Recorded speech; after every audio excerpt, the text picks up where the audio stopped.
Corojo. Nicaraguan tobacco.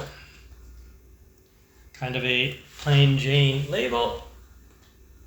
There we go. Nothing overly exciting. It's just a regular Robusto. I think it's a little thin for Robusto. I believe it's 48 ring gauge and then like 5 long. It might actually say right here.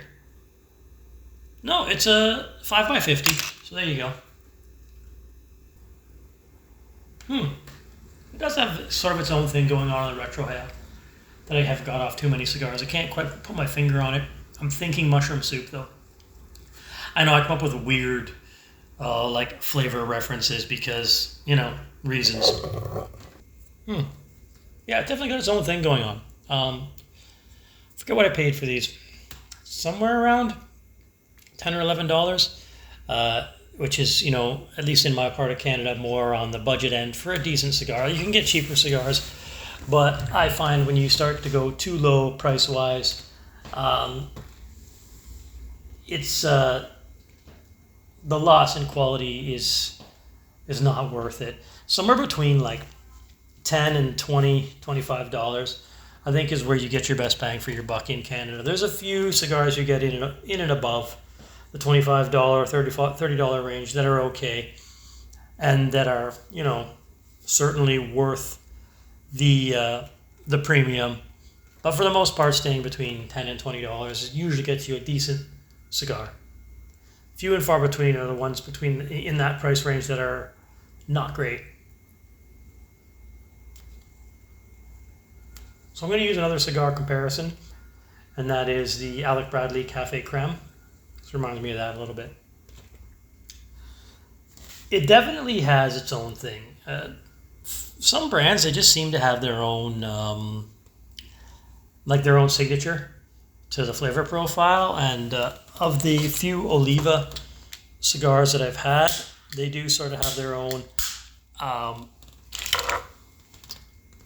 It's like a balance of sort of a maltiness and a bitter to them.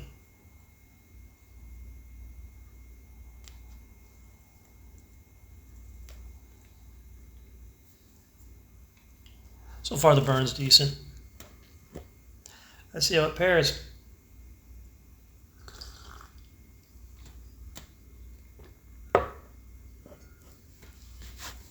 Oh, there we go.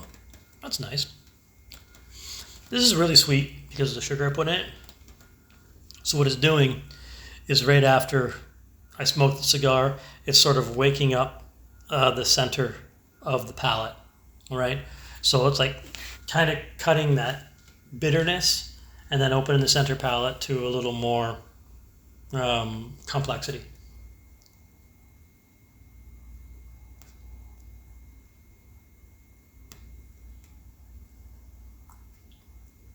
In terms of overall flavors, for the price, this is not a very basic cigar. There is some complexity in there. It's really quite nice.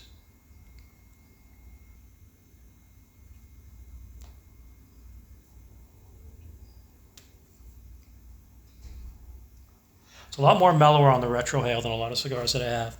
So retrohale is when you exhale out through your nose.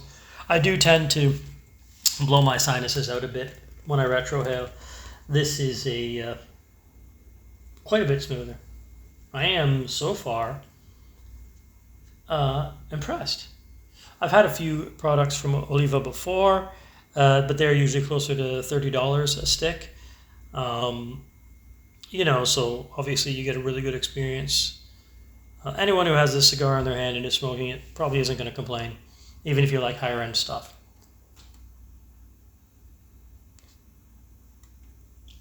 And 5 by 50 for me, it's a pretty good size for a day like today. I got a feeling this cigar is going to take me, I don't know. I'm this far into it, and I've been on it for about 10 minutes, so this is going to be a little over an hour, which is nice.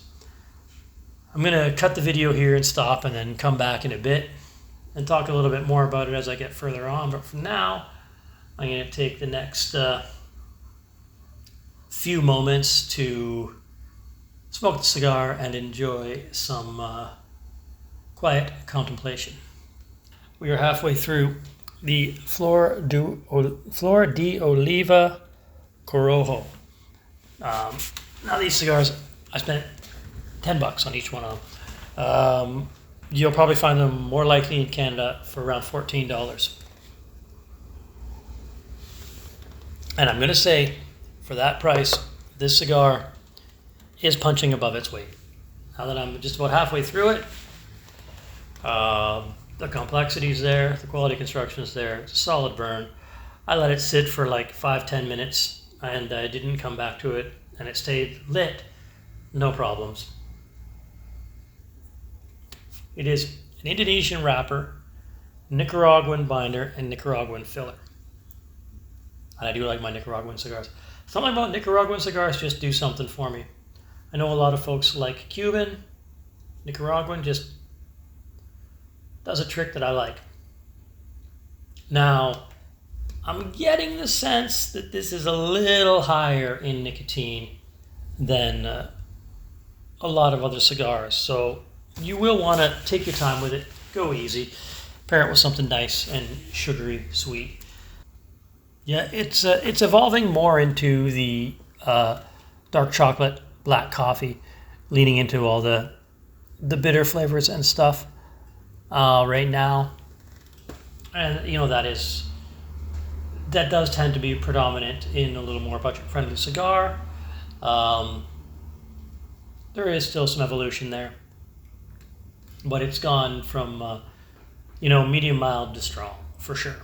That's why I'm thinking the nicotine count in this is going to be reasonably high. This might be something that sets you off on the wrong foot if you're not careful. I haven't gotten there yet with this one because I've been taking my time with it. So you always should take your time with a cigar. What's the point of taking a premium product that someone's put a lot of time and effort into making in an artisanal fashion and rushing through it? You don't buy like a fancy boutique donut to scarf it down like there's no tomorrow. You take your time with it. If you spend $40 on a cake, you're not looking to binge on that. You're looking to enjoy it all the way through. And I feel that way about tobacco products for the most part. It is an expensive hobby to have, right? So for someone like me, it's fine.